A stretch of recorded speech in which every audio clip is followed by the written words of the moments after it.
Good morning बच्चों, कैसे हो। वाणिज्य की इस क्लास में आपका स्वागत है, अभिनंदन है। बच्चों, व्यवसाय के बारे में हमारा टॉपिक चल रहा है, तो व्यवसाय के बारे में आपने विस्तृत अध्ययन कर लिया है। आज हम व्यवसाय, पेशा एवं रोजगार के बारे में अध्ययन करेंगे। प्रीवियस क्लास में हमने आपको व्यवसाय की अवधारणा को और व्यवसाय की विशेषताओं को अच्छी प्रकार से समझाया था।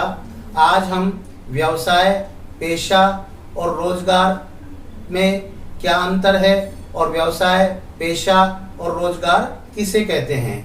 तो व्यवसाय का सबसे पहला टॉपिक है जिसे हम बहुत अच्छे से जान चुके हैं, लेकिन फिर भी इसकी पुनरावृत्ति कर रहे हैं कि व्यवसाय से आशय उन समस्त वैद्य मानवीय क्रियाओं से है जिनका उद्देश्य पारस्परिक संतुष्टि करते हुए लाभ कमाना होता है। पारस्परिक संतुष्टि किन किन की? क्रेता की और विक्रेता की, दोनों की संतुष्टि करते हुए।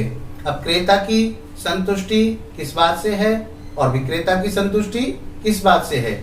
विक्रेता का उद्देश्य तो लाभ प्राप्त करना होता है, इसलिए उसकी संतुष्टि तो लाभ से होगी। लेकिन क्रेता की संतुष्टि किस बात से होगी?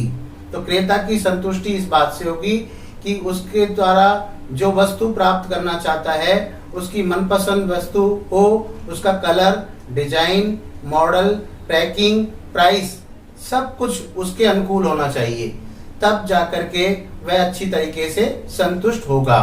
इसके बाद नेक्स्ट जो टॉपिक है इसका अगला जो पार्ट है वो है पेशा। पेशा किसे कहते हैं?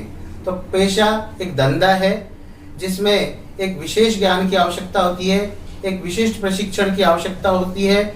जैसे डॉक्टर, वकील, इंजीनियर, चार्टर्ड अकाउंटेंट और प्रबंधक, ये सभी पेशेवर व्यक्ति कहलाते हैं। इनके लिए एक विशेष प्रशिक्षण की आवश्यकता होती है। जैसे डॉक्टर के लिए MBBS करना आवश्यक होता है, टीचर के लिए B.Ed करना आवश्यक होता है। ठीक उसी प्रकार से वकील के लिए LLB करना आवश्यक होता है, इंजीनियर के लिए B.Tech या BE करना आवश्यक होता है। तो ये इनके विशेष प्रशिक्षण हैं और इन विशेष प्रशिक्षणों के माध्यम से ही इस पेशे के अंतर्गत वह सफलता प्राप्त करने के बाद में एक सफल पेशेवर व्यक्ति बन जाता है।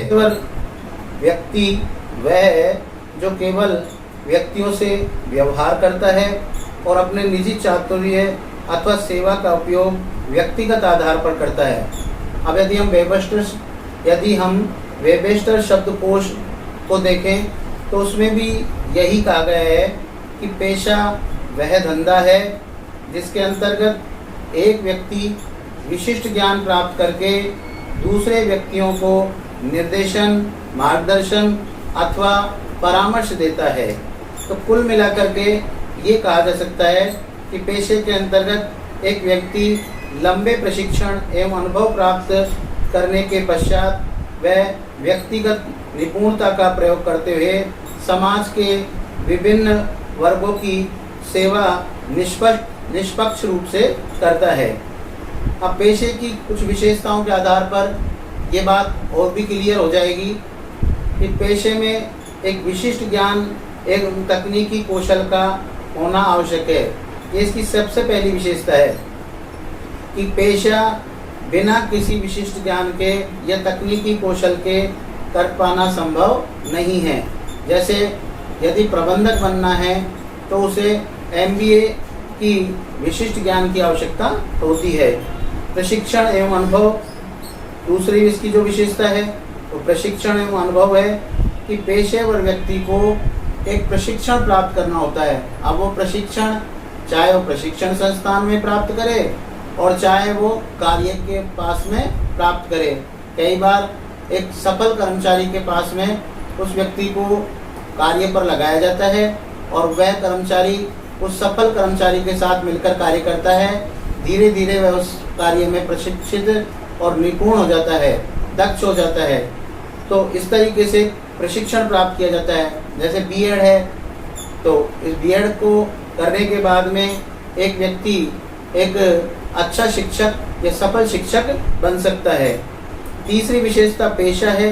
पेशे का विकास करने के लिए प्रतिनिधि संस्था का होना अत्यंत आवश्यक है।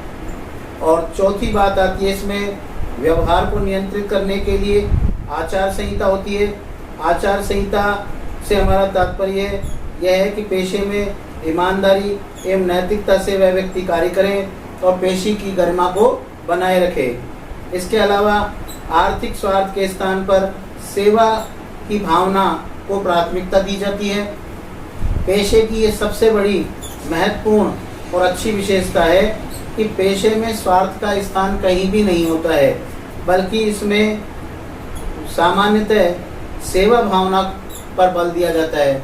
जो व्यक्ति जितने अधिक अपने व्यक्ति की या अपने पास जो व्यक्ति आता है उसकी सेवा करता है और उसका ध्यान अच्छे से करता है या उसको अच्छी प्रकार से संतुष्ट करता है, वह व्यक्ति अपने पेशे में उतना ही अधिक निपुण हो जाता है। डॉक्टरों की कोई कमी नहीं है, लेकिन फिर भी आप देखते हैं कि एक डॉक्टर के पास भीड़ लगी हुई रहती है और कुछ डॉक्टर जो होते हैं वो अकेले बैठे रहते हैं। आउटडोर में यदि आप जाकर देखेंगे तो ये आपको देखने को आवश्यक रूप से मिल जाएगा। लेकिन इसमें जो महत्वपूर्ण बात यही आती है कि जो व्यक्ति अपने मरीज को अच्छे तरीके से देखता है, उसकी बात को सुनता है और फिर उसको अच्छी मेडिसिन लिखता है, तो वह इसका तात्पर्य पूरी अपना कार्य सेवा भावना से कर रहा है।